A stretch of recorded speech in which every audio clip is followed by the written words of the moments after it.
Magandang gabi mga kahuan. Narito na ang weather update today, live. Sa kasalukuyan nga ay itong trough o extension ng tropical depression sa labas ng ating Philippine Area of Responsibility ang nakakaapekto sa may silangang bahagi ng Mindanao area. Kaya asahan nga natin yung maulap na papawirin at mga kalat-kalat na pag-ulan, pagkidlat, pagkulog sa may Caraga at Davao Region. Yung ating mga kababayan na nakatira nga sa low-lying areas at flood-prone areas ay pinag-iingat natin sa mga banta ng pagbaha o pagguho ng lupa kapag nagkakaroon na tayo ng katamtaman hanggang sa malalakas na mga pag-ulan. Samantalang southwest monsoon naman o habagat yung nakakaapekto sa nalalabing bahagi ng ating bansa. Kaya asahan nga natin partly cloudy to cloudy skies, may mga isolated rain showers or thunderstorms sa Metro Manila and the rest of the country. Ito ang nakikita natin sa satellite image na low pressure area na minomonitor natin noong mga nakaraang araw ay lumabas na din ng ating Philippine Area of Responsibility. Itong bagyo naman sa labas na ating Philippine Area of Responsibility, kaninang alas 3 ng hapon huling namataan sa may layong 2,230 kilometers silangan ng Eastern Visayas. Itong tropical depression na ito rin yung minomonitor nating low pressure area nung mga nakaraang araw pa.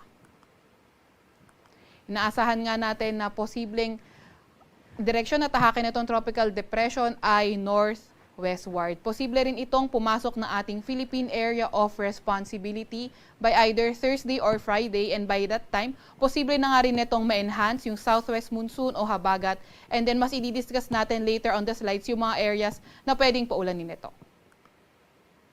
Para naman sa lagay ng ating panahon bukas, for tomorrow, asahan pa nga natin sa Metro Manila and the rest of Luzon, patuloy pa rin yung fair weather conditions with chances pa nga rin ng mga localized thunderstorms.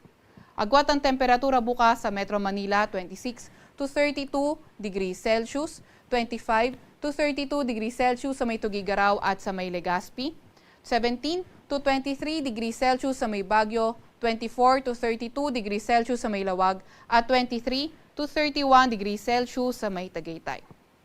Para naman sa Puerto Princesa ay 25 to 32 degrees Celsius at sa may Kalayaan Islands ay 25 to 32 degrees Celsius din. Para naman sa lagay ng panahon bukas sa may Visayas at Mindanao area, inaasahan na nga natin na yung trough o extension ng tropical depression sa labas na ating Philippine Area of Responsibility magdadala na rin ng paulan dito sa may Eastern Visayas kasama nga ang Caraga at Davao Region. Para naman sa nalalabing bahagi ng Visayas at Mindanao area, partly cloudy to cloudy skies conditions pa nga rin tayo, may mga tsansa ng mga localized thunderstorms. Agwat ang temperatura for tomorrow sa Iloilo, Tacloban, Cagayan de Oro at Davao ay 25 to 32 degrees Celsius, 24 to 33 degrees Celsius naman sa may Zamboanga. Wala pa rin tayong nakataas na gale warning sa kahit na anong baybayin ng ating bansa. Sa Kalakhang, Maynila, ang araw ay lulubog ng 6:01 ng gabi at sisikat bukas ng 5:45 ng umaga.